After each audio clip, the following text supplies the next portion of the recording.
Mahigit 8 araw na ang nakalilipas mula nang mangyari ang malawakang landslide sa Barangay Masara, Maco, Davao de Oro. Tuloy-tuloy ang search and retrieval operation ng lokal na pamahalaan hanggang sa mahanap ang lahat ng mga nawawala na nasa 38 pa. Sa huling tala, 85 na ang bilang ng mga nasawi sa landslide. Pero 6 sa mga ito ang mga parte na lang ng katawan. Kabilang sa mga nasawi ay 17 bangkay na hindi pa rin tukoy ang pagkakakilanlan.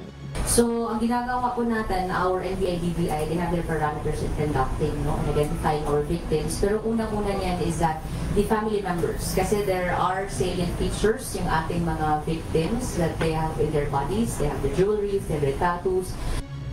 Dahil nasa state of decomposition na ang mga bangkay o nagsisimula ng mga moy at maagnas, minabuti ng lokal na pamahalaan na pansamantalang ilibing ang mga hindi pa rin nakikilala.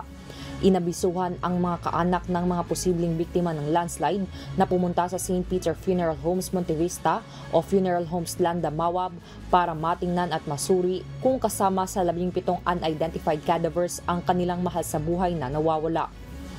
Samantala, ayon sa Philippine National Police, iniimbestigahan na nila kung may pananagutan ang mining company sa nangyaring landslide.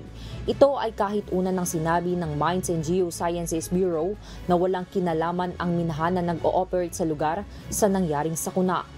Mayroon na rin tayong deep and comprehensive investigation to be conducted dun sa sinabi nating Apex Mining for possible liability sa incident. Tuloy-tuloy naman ang tulong sa mga pamilyang nasa mga paaralan pa rin na nagsisilbing evacuation center.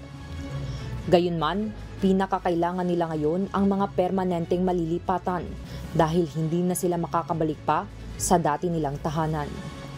Lucille Yuren, humahataw sa balita ngayon.